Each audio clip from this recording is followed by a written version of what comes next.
अस्सलाम वालेकुम to all my YouTube family. आज मैं आपके लिए एक बहुत डिलीशियस रेसिपी लाई हूँ और विंटर्स में इसकी डिमांड भी बहुत ज़्यादा है और इसको हम सब शलजम चिकन कहते हैं। और मैं हूँ आपकी न्यूट्रिशनिस्ट प्रो। आपकी कोऑपरेशन से मुझे बहुत ज़्यादा हौसला अफजाई मिलती है, तो प्लीज़ वो लोग जिन्होंने अभी तक मेरा चैनल सब्सक्राइब नहीं किया वो सबसे पहले मेरा चैनल सब्सक्राइब कर दें और जल्दी से बेल आइकन के बटन को दबा दें ताकि मेरी वीडियो का हर नोटिफिकेशन आप तक आए।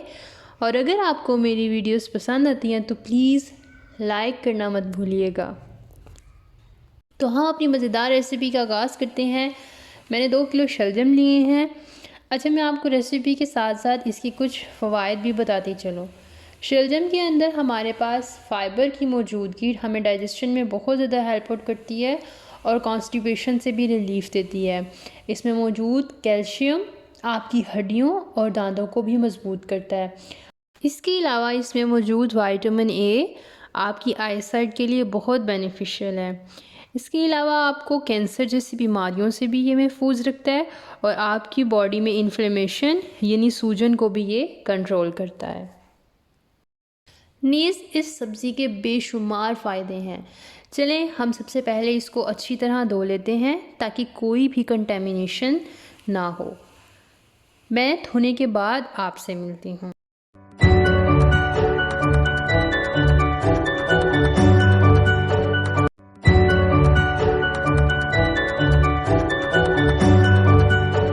मैंने इन्हें अच्छी तरह धो लिया है। Now let them dry.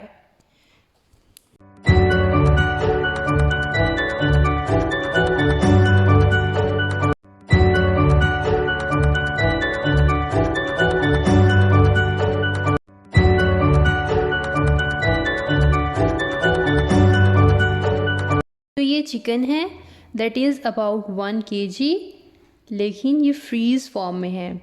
घरों में अमूमन चिकन को फ्रीज़ किया जाता है ताकि किसी भी वक्त आसानी से पकाया जा सके, लेकिन इसको थाइंग प्रोसेस के लिए बहुत ज़रूरी है कि हम माइक्रो ऑर्गेनिज़म्स के इफ़ेक्ट को मिनिमाइज़ कर दें।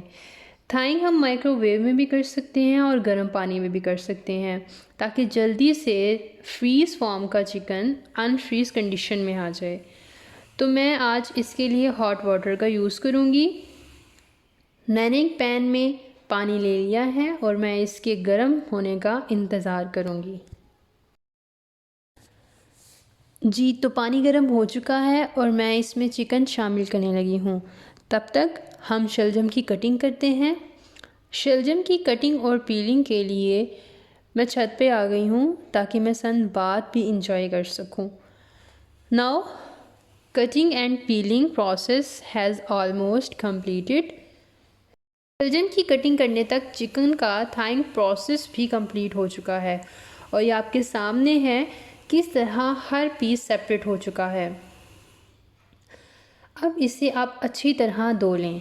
The cleaning process has been done and now chicken is free from microbes. Now the most important part of my recipe is that part in which we have to cook our dish. This is the clay pot. मैंने इसको क्यों prefer किया है, क्योंकि इसमें एक तो खाना पकाना सुन्नत है और दूसरा इसमें बहुत अच्छी तरह खाना पकता है। इसका टेस्ट दूसरे बर्तनों में पकने वाले खानों से बहुत ज़्यादा बेहतर है और इसमें मौजूद पोर्स अपने अंदर हीट को अब्सॉर्ब कर लेते हैं और खाना भी ज़्यादा देर तक गर्म रहता है। इसलिए आज मैं इसमें खाना बनाऊंगी। अब आपने क्या करना है कि एक बर्तन में कटे हुए शलजम डालने हैं और कम से कम इसमें 2 गिलास पानी शामिल करना है ताकि शलजम अच्छी तरह सॉफ्ट हो जाए।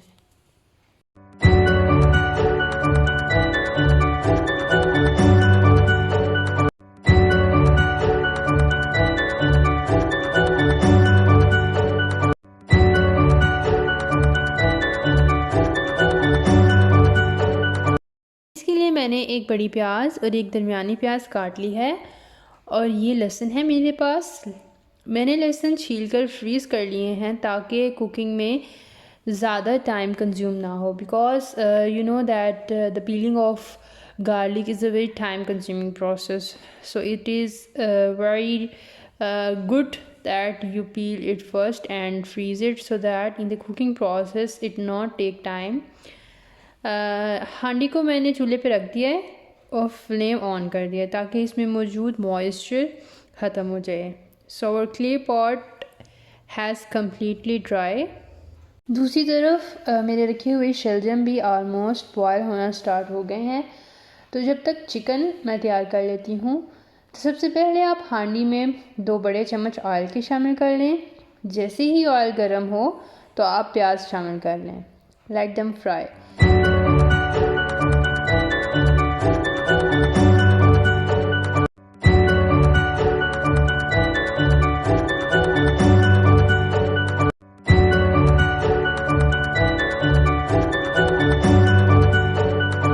साथ ही आप थोड़े से लहसुन ऐड कर लें और उनको अच्छी तरह फ्राई कर लें. स्पाइसेस में मैं सॉल्ट ऐड करूँगी, red chilli powder, turmeric powder और बेल पेपर ऐड करूँगी और दही भी शामिल करूँगी. If you have no tomato then you can replace it with yogurt. कभी आप ट्राई करें तो आप देखें कैसे स्मूथली हर चीज़ ये मिट्टी की हांडी में मूव कर रही है और साथ ही बहुत अच्छा अरोमा भी जनरेट कर रही है. दूसरी तरफ शलजम अच्छी तरह सॉफ्ट हो गए हैं तो मैं इसे स्टेन कर लूँगी, लेकिन इसमें मौजूद पानी को आपने वेस्ट नहीं करना क्योंकि इसमें सब्जियों के सारे न्यूट्रिएंट्स मौजूद हैं. और मैं आपको दिखाऊंगी कि मैं इसका इस्तेमाल कहाँ करूँगी, लेकिन इसके लिए आपको वीडियो स्किप नहीं करनी. फ्लेम को मैंने ऑफ़ कर दिया है. दूसरी तरफ लहसुन और प्याज गोल्डन ब्राउन हो गए हैं. अब इसमें मैं चिकन ऐड करूँगी. अब इसमें स्पाइसेस ऐड करने जा रही हूँ. सबसे पहले मैं नमक शामिल करूँगी. अच्छा, नमक आपने हमेशा अपने हाथ से ऐड करना है, इसको आपने चम्मच से ऐड नहीं करना. इससे आपको राइट अमाउंट पता चल जाएगी कि आपको कितना नमक ऐड करना चाहिए. इसके साथ मैं 1 tablespoon red chilli powder, 1 tablespoon turmeric powder और 1 टीस्पून ब्लैक पेपर ऐड करूँगी एंड मिक्स इट कम्प्लीटली. ये देखें कितना अच्छा मिक्स करके इसका अरोमा और टेक्सचर नज़र आ रहा है. इसके बाद मैं इसमें दही ऐड करूँगी. मेरे ख़्याल में दही के बगैर आपकी कुकिंग इनकम्प्लीट है. ये देखिए मैंने शलजम को सेपरेट कर लिया है और पानी को भी सेपरेट कर लिया है. साथ ही किचन भी साफ़ कर दिया है. क्लीनिनेस का आपने बहुत ज़्यादा ख्याल करना है ताकि कोई भी कंटेमिनेशन हमारे कुक्ड फूड में ऐड ना हो सके. अच्छा, अब हम अपनी कढ़ाई का जायज़ा लेते हैं. तो आप ये देखें कितना अच्छा इसका आपको कितनी अच्छी इसकी लुक लग रही है. अब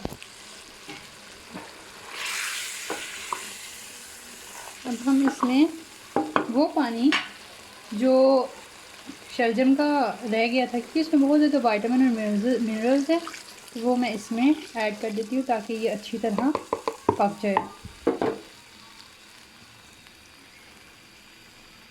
तो इसको अब हम कवर कर देते हैं.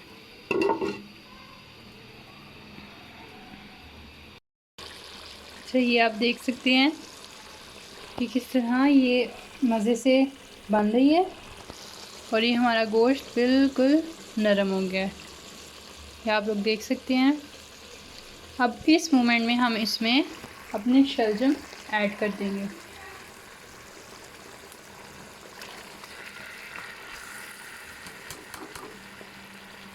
और इसको आप अच्छी तरह मिक्स कर लें इसमें.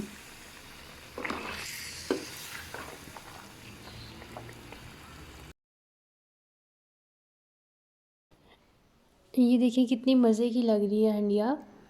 तो लास्टली आप इसमें कुछ हरी मिर्चें ऐड कर लें और साथ ही साथ आप 1 चम्मच फ़ाइनल लुक के लिए इसमें ऑयल भी ऐड कर सकते हैं. This is the most important tip that many restaurants use for the delicious looking of their dishes. So I added 1 teaspoon of oil. इसके बाद आप इसको अच्छी तरह कवर कर दें और आपने इसको बिल्कुल दम वाली आंच पे रखना है फॉर जस्ट फ्यू मिनट्स और 5 to 10 minutes. Now I turned off the flame to see the final look of my recipe. ये देखें स्टीम की वजह से अभी भी ये पक रहा है, हालांकि मैंने फ्लेम को कम्प्लीटली ऑफ कर दिया है. So my dish is ready and you see किस तरह सॉफ्ट हो चुका है चिकन अंदर से. मैं इसे थोड़ा सा टेस्ट करती हूँ. It's too much delicious. So stay tuned with me for more videos. तब तक के लिए गुड बाय.